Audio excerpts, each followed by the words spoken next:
Well, hello everyone. Before we start our discussion today, we would like to introduce ourselves first. My name is Nurin Syafiqah and I will be the forum moderator. I will start from my right side. Panel number 1, please introduce yourself. Hello everyone, my name is TRECCA SOBINAL. Thank you. And panel number 2. Hello everyone, very good day. Thank you, Ms. Moderator, for having me.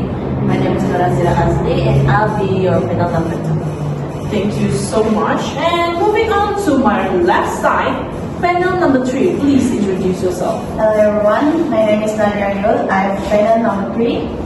Thank you. And panel number 4, please introduce yourself. Hello everyone, my name is Nurin and I'm panel number 4. And now we already introduced ourselves. Let's start our forum discussion. The topic of our forum today is existentialism in education. Existentialism is a philosophical movement that invites deep reflection on the human condition, particularly concerning individual freedom, responsibility, and the search for meaning. As future educators, understanding existentialist ideas can offer valuable insight into how learners develop identity, make choices, and navigate uncertainty in life and learning. Notable existentialist thinkers such as Søren Kierkegaard, Friedrich Nietzsche, Jean-Paul Sartre, Simone de Beauvoir, and Albert Camus have each contributed distinct perspective on the nature of existence, authenticity, and personal responsibility. Now we have the basic ideas of what is existentialism, and now I will ask my fellow panels a few questions. Let's start on our first question. In what ways can existentialist and phenomenological approach engagement and self-discovery in education? Does anybody here want to start this question? Yes, please. Thank you, moderator. Existentialist emphasis on personal choice and freedom. For instance, students are encouraged to make about what and how they learn, which increases motivation and ownership. How it fosters self-discovery is making choices, forces students to reflect on their values, goals, and identity. While phenomenological, it's learning through life experiences. For instance, students are encouraged to reflect on their own life experiences and how they shape their understanding of a topic. The way it fosters self-discovery is by turning inward. Learners become aware of their personal assumptions, emotions, and perspective. That's all for me. Thank you. Thank you, panel number 1. I think that is a good answer, but I think someone can still add more to these answers. Does anybody want to add?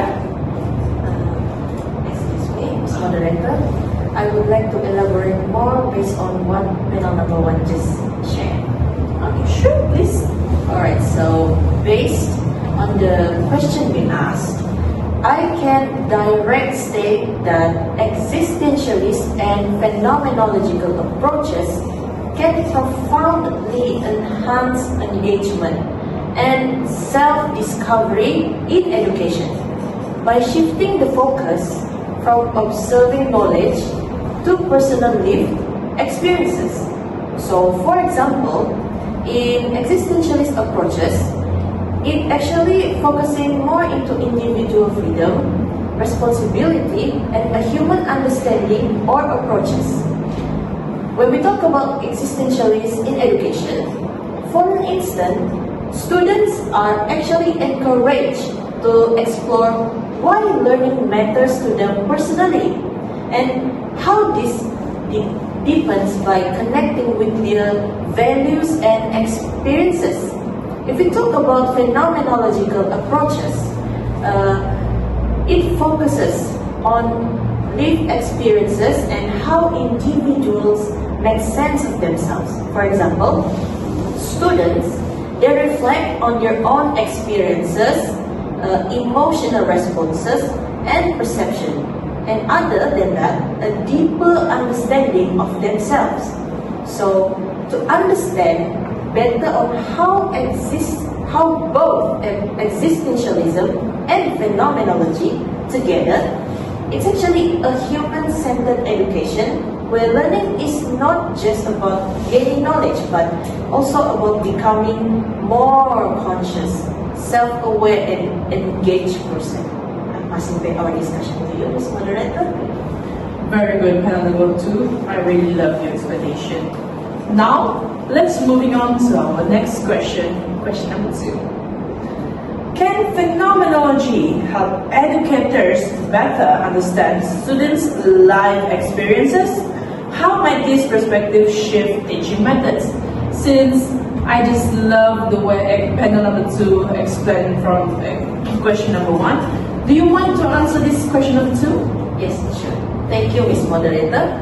As for me, yes, phenomenology can significantly help educators understand students' lived experiences, and adopting this perspective can lead the transformative shifts in teaching methods. Phenomenology can encourage educators by attending students' subjective experience. What is that? Like, instead of focusing only on observable behavior, or when we talk about behavior or test score, teachers do also seek to understand on how students feel, perceive, and make sense of their own learning environment. This also applies to how the teachers should recognize the diversity of the reality by acknowledging that each student experiencing the world differently. So it's actually like based on the student's background, culture, emotional, and other else. Hence, teachers foster a more inclusive and compassionate classroom. There are two methods actually on how this perspective might shift teaching methods. From my opinion, teachers should have more reflective and student-centered pedagogy. Like, teachers may integrate journals, having discussions, whether group or personally with the students, and to share process of their own experiences. This can build from delivering content to creating meaning with the students themselves. Second, this idea, I personally feel like it's really, really important and must be taken seriously for our very next generation teachers, which is emphasis on dialogue and relationships between students and teachers. This means teachers should focus on building trust. I come again. Building trust, where students feel seen and heard, making the classroom become spaces of mutual understanding rather than one-way transmission. Those are my take. Back to you, Ms. Moderator. Thank you. Thank you so much, panel number 2. I just love your explanation. And I think I've given so much attention to my right side panels. But does anybody from my left side panels want to add more to this question, or we should just moving on to the next question? Excuse me, may I elaborate more to this question? Yes, please. For me, yes, phenomenology can greatly help educators understand student lived experiences. It focuses on seeing the world through the eyes of the students, how they feel, what they think, and how they experience school on a daily basis. By applying this approach, teachers can go beyond just observing behavior. For example, instead of assuming a quiet student is disengaged, a teacher might realize the student is anxious or facing personal challenges. This awareness helps educators respond with empathy and understanding. When teachers begin to see learning from the student perspective, teaching methods often shift. Lessons become more flexible, reflective, and student-centered. Teachers may use more discussion, check-ins, and differentiated instruction to meet diverse needs. In the end, phenomenology reminds us that students are not just receivers or information, they are individuals with emotions, backgrounds, and unique experiences. By understanding this, educators can create more meaningful, inclusive, and supportive classroom. That's all from me. Thank you. Thank you, panel number 4. Now, I think we can finally move on to question number 3. Question number 3 sounds: what are the challenges and benefits of integrating existentialism and phenomenology into modern curricula? Are there practical examples where this has been successful? Can you please explain this, panel number 3? Yeah, thank you, Ms. Moderator. For answering the question, integrating existentialism and phenomenology into modern curricula brings with it a number of significant challenges and benefits, particularly in the field of education, philosophy, physiology, and the arts. Among the two challenges I present are abstraction and conceptual option, where both of these trends tend towards abstract, introspective, and subjective thinking, which can make it difficult for students and sometimes educators to understand or relate it to real-world experience. Instilling human value, where both approach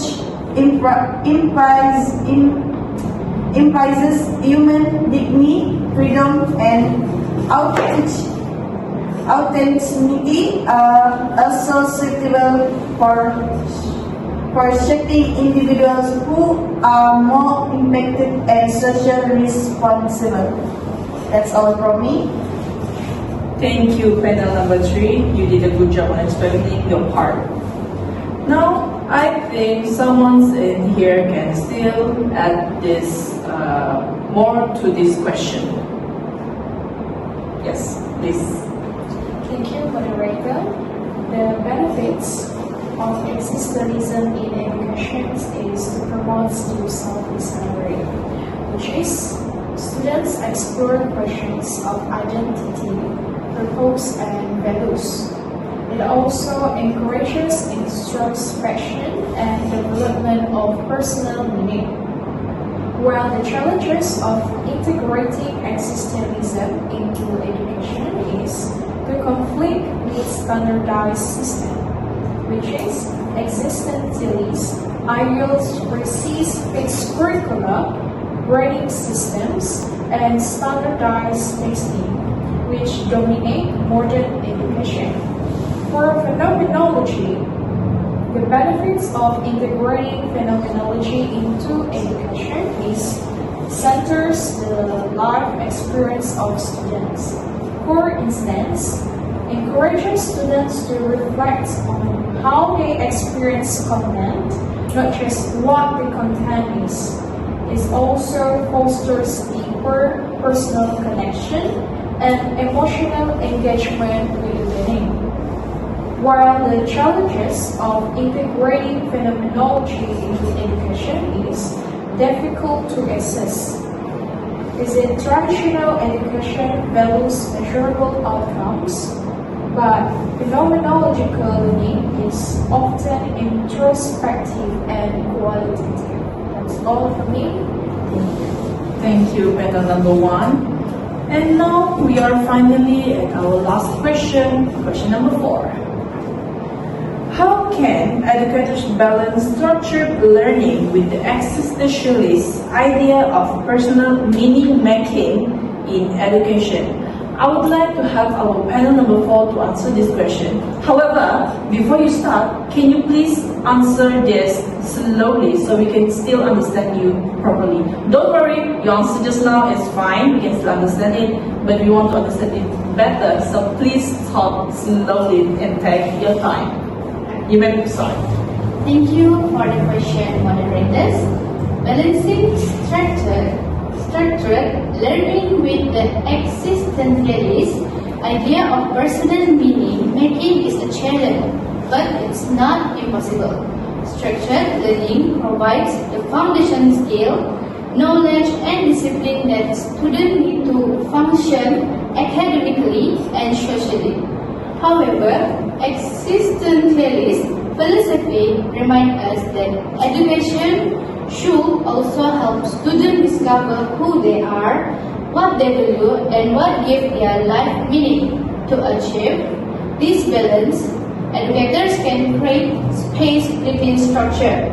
For example, a lesson can have clear objectives and outcomes, but still allow for students choice in how they approach a task, what topic they explore, or how they express their understanding. This promotes autonomy and helps students feel a sense of ownership over their learning. Reflection is also key.